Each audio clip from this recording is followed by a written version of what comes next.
Why are there so many people on YouTube willing to do unimaginable things for views? Imagine having a miscarriage and immediately turning it into a YouTuber thumbnail clickbait. That's right, a YouTuber was bold enough to fake a miscarriage just for donations and views, and when confronted on it, said that it was just a clever social experiment. I lied about being pregnant as a joke. Caroline Constar, a YouTuber with 1 million subscribers, has had a channel that's been dormant for over a year. That is, until she suddenly came back to life with the shocking revelation that she was pregnant. I'm ovulating and I had like a plug of blood come out and I was like, oh my god, I'm pregnant. In the video, she announced her pregnancy only to later reveal it was all a hoax. Okay guys, I lost a baby and I don't know exactly where I put it. It has to be around here somewhere. Okay, so some of you guys are probably wondering. Just a little silly rug pull on her audience, but this prank didn't just backfire, it exploded. This influencer just faked her pregnancy to promote her Patreon to her audience and then called it a social experiment. So I guess we can now add that to the 2024 influencer bingo card. Interesting thumbnails here. She just recently came back to YouTube with a pretty big life announcement and then followed it up with another video that made a lot of people very upset. But why would Caroline risk alienating her audience? Was it to drive attention to her new Patreon?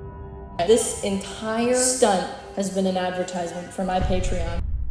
Caroline Constar's YouTube channel has been inactive for over a year, leaving her over 1 million subscribers in anticipation, and on April 18th, the wait was finally over. Caroline posted a new video with a compelling title and a thumbnail showing her gently holding her rounded belly, hinting at the news. She confirmed the rumors, writing in a video's caption, "Yes, I'm pregnant. I am knocked up big time. To protect the privacy of the family and the loved ones, a lot of information has purposely been omitted from this announcement." Caroline added that she was very excited to follow in the footsteps of other mommy vloggers, and she'd hoped that everyone would join her in this new chapter of her life. But as you can tell from the title of this video, it was all a lie. I'm 20 years old and I am figuring out what to do with my life. I feel like it's okay to not know what I'm doing in life because I'm young, I'm hot, I'm funny, I'll figure it out.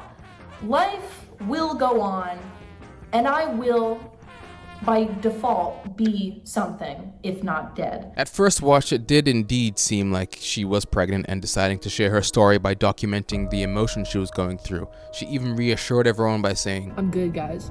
I'm actually so good. I want to have a kid, I just don't think I can have a fucking kid right now. It wasn't just her youth that made her hesitant about motherhood. Caroline revealed that she had undergone uterine surgery when she was 16 years old, casting doubt on her fertility. Now facing pregnancy, she worried that the surgical risks during childbirth or carrying the child to term might leave her unable to have more children. When I was 16, I had surgeries just to get stuff removed, so my fertility's always been kind of weird.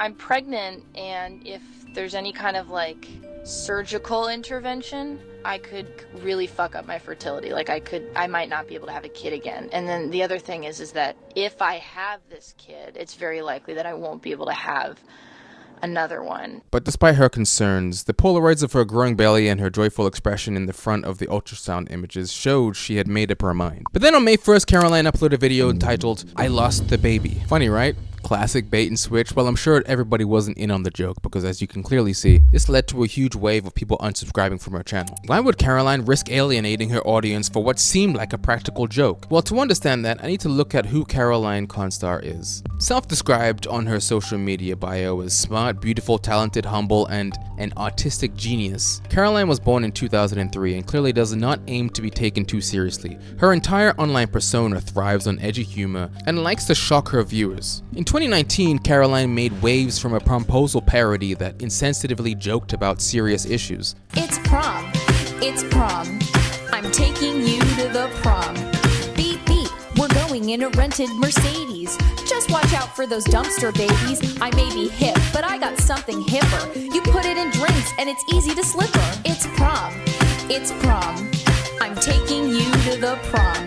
Bitch, get in the back back of my van, you whore. Her content often included controversial themes like a 1950s housewife sketch that casually mentioned illegal substances and child abuse. You know, it's not easy being an everyday housewife. Do you toss and turn at night thinking about your husband tossing and turning with his secretary? When you see him hanging around young girls, do you think about hanging yourself? Well, that's why the FDA came out with a lovely little invention called cocaine. When I'm on cocaine, I can shake the baby to sleep faster than I can shake a gin and tonic. Caroline's humor heavily relies on her audience being in on the joke. However, this approach clearly failed with her latest act. Faking a pregnancy, especially considering the gravity surrounding issues like complications, postpartum depression, and child loss, really struck a nerve with many. This is such a strange thing to lie about. When I was 19, I had a miscarriage. Being pregnant is 1000% going to strike a chord with a lot of people. I don't see the punchline at all. My mom had a miscarriage 30 years ago, and it's still something that is hard for her to talk about. I can't believe how flippant you are about all of this. My mother went through a miscarriage and it crushed her. This was such an evil, greedy, and disgusting move. So why did Caroline come back after a year-long break only to anger everyone? It seems she anticipated the backlash. She acknowledged that reaction would be mixed from shock to indifference, and that was precisely her intention. Caroline revealed that her pregnancy hoax was meant to spotlight a specific phenomenon: parasocial relationships. If you haven't come across this term, let me explain briefly what parasocial relationships are.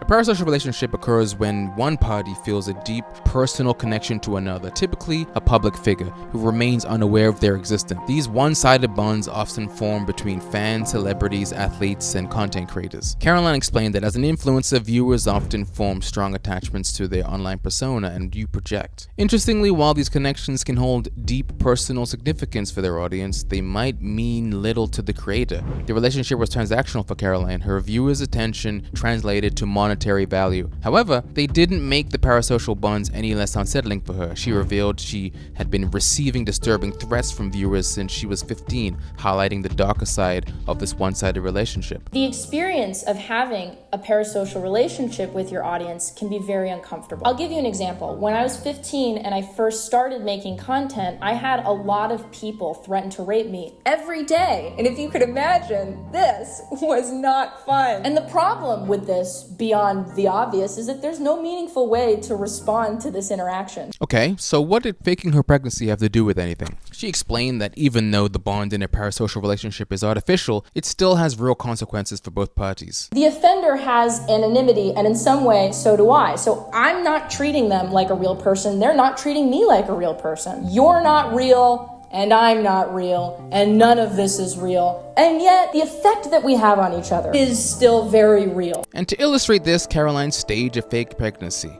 Her aim wasn't to mock the seriousness of pregnancy or to ridicule her audience for believing her. Instead, the point was to highlight how people can become deeply attached to something that isn't real. I lied about being pregnant as a joke. And the joke is not that pregnancy under strenuous circumstances is funny. The joke is not that the audience was gullible enough to believe that I was pregnant. The joke is you connected to something that wasn't real. And I have become something that isn't real. Okay, but it wasn't just a social experiment. It also seems like it was a Trojan horse to get people to subscribe to her Patreon. We all come here to find this connection over and over again.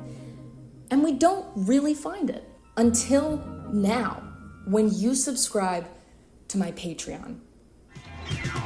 So let's take a look at Caroline's Patreon, ranging from $7 all the way to $300 US. For the lowest tier, you get life updates, general support, behind-the-scenes content. The tier above that says, I don't have Twitter, I don't know how to use Twitter, but I'd like to put my thoughts somewhere, sent from my iPhone. So you get exclusive content with this tier. The tier above that, you get top secret info, a live chat, exclusive content, behind the scenes content, and general support. And she says you also get access to her special group chat. And then for a whopping $300 US, you get everything from the previous tier except it's a joke. Do not sub to this tier. You get nothing. This entire stunt has been an advertisement for my Patreon. I'm also announcing that I'm coming back to YouTube. Listen, I wanted to come back to YouTube and explain to everyone why I had been gone and what had happened to me in that time that made me want to come back. But some of you in my audience are pretty weird, and I don't blame any of you. You know, you can't help being weird, but I didn't think that it would be healthy for me to expose myself like that to all of you. And that's why I decided to keep a lot of my more sensitive information behind a paywall, where I would hope some of the audience would be more intentional with how they interact with me, because now it costs money to do so. Caroline's lengthy explanation seems to completely fall flat, and it wasn't even funny. It's notably expensive, with the lowest tier being more expensive than a Netflix subscription, and the highest tier costing a hefty $300 a month. And for what? Extra special live chat, life advice, and child support. While creating a safe space to exclude certain fans might not be entirely baseless, considering the unwanted attention that comes from internet popularity, the issue with Caroline's Patreon is that an entrance fee might not deter problematic fans, but instead attract them. Casual viewers probably aren't likely to spend $50 a month for personal updates or hundreds of exclusive live chats. But you know who would pay for them? The people that have parasocial relationships with you. That's who. Guys, I'm back. I'm back, and I'm back to making YouTube content. But that's what I think. Many people think that she crossed the line, and most of the people that watch her content are divided on the issue. They either think she's a narcissist, or they think that you just didn't understand the joke. Semen I harvested consensually. I am producing nature's most advanced piece of technology. It's like a new iPhone. I'm dropping, this is my Apple keynote speech. What do you think? Thank you everyone for watching this video. If you did enjoy it, make sure you give me a thumbs up. Leave me a comment down below what I should talk about next, and I'll be back very soon with something brand new.